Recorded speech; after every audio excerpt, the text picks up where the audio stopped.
ગુજરાતનો આવાજ।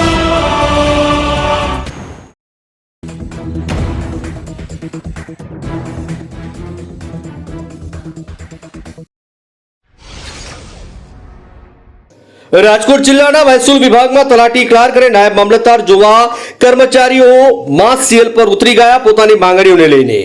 ધોરાજીમાં આવેલ મહેસૂલ સેવા સદનમાં આવતી રોજબેરોજની મહત્વપૂર્ણ કામો જેમ કે લોકોને આવક તથા જાતિના દાખલા, ઈડબ્લ્યુએસ, નોન ક્રિમિનલ ડોમેસાઇલ, સામાજિક શૈક્ષણિકના દાખલા, 7-12-8ના દાખલા ફેરફાર કરવાની કામગીરી આજરોજ ઠપ એટલે કે બંધ કરવામાં આવી, કારણ કે તલાટી 4, ક્લાર્ક 1, નાયબ મામલતદાર 6 જેવા કર્મચારીઓ પોતાની માંગણીઓને લઈને માસ સીએલ પર ઉતરી ગયા છે। રમણીકભાઈ બાલધા, ધોરાજી શહેર કિસાન મોરચા પ્રમુખ।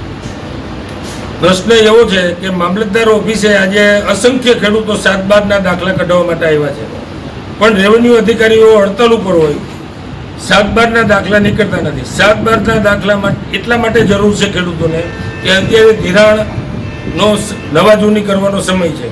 જો ખેડૂતો પોતાની તારીખ પહેલાની આસપાસ ધિરાણ ન ભરે અને તારીખ ટપી જાય તો સરકારશ્રીની જે વ્યાજ માફીની જે યોજના છે એ યોજનાનો એ ખેડૂતોને લાભ નથી મળતો, એટલે કરોડો રૂપિયાનું ખેડૂતોને નુકસાની જાય એમ છે।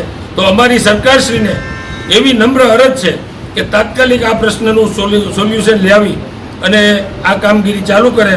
આવા તો ઘણા કામ છે, 7-12-8 છે, જાતિના દાખલા છે, ઈડબ્લ્યુએસ છે, નોન ક્રિમિનલ સર્ટી છે, કોઈ પણ વસ્તુનું કામગીરી થતી નથી।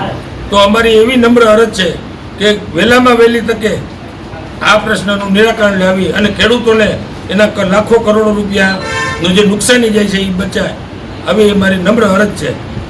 અતુલભાઈ ડોમડિયા, આવકનો દાખલો કઢાવવા આવ્યો છું છોકરા માટે સ્કૂલનો। મહેસૂલ વિભાગ બંધ છે, આવકનો દાખલો બંધ છે, બધું બંધ છે। કેવી તકલીફ પડે છે? તકલીફ તો પડે જ ને, અત્યારે બીજો કે ત્રીજો તકો હે, પરમ દિવસ સ્કૂલમાં દેવાનો છે, અત્યારે કામગીરી બંધ છે તો શું કરવાનું?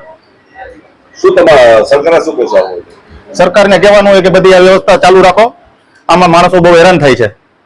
જેના કારણે ધોરાજી મહેસૂલ સેવા સદન વિભાગમાં આવતી લોકો, વિદ્યાર્થીઓ અને ખેડૂતોને જરૂરિયાતની દાખલ કે ફેરફાર પછી ઓનલાઈન અરજી જેવી કામગીરી આજરોજ બંધ કરાતા લોકોને હાલાકીનો સામનો કરવો પડી રહ્યો છે। સરકાર અને મહેસૂલ વિભાગના કર્મચારીઓ વચ્ચે મતભેદની માંગણી લઈને આમ લોકોને મુશ્કેલી વેઠવાનો વારો આવે ત્યારે ધોરાજીની આમ જનતા અને ખેડૂત અને વિદ્યાર્થીઓ હવાલીઓમાં રોષ જોવા મળ્યો। ધોરાજીથી અલ્પેશ ત્રિવેદીનો રિપોર્ટ।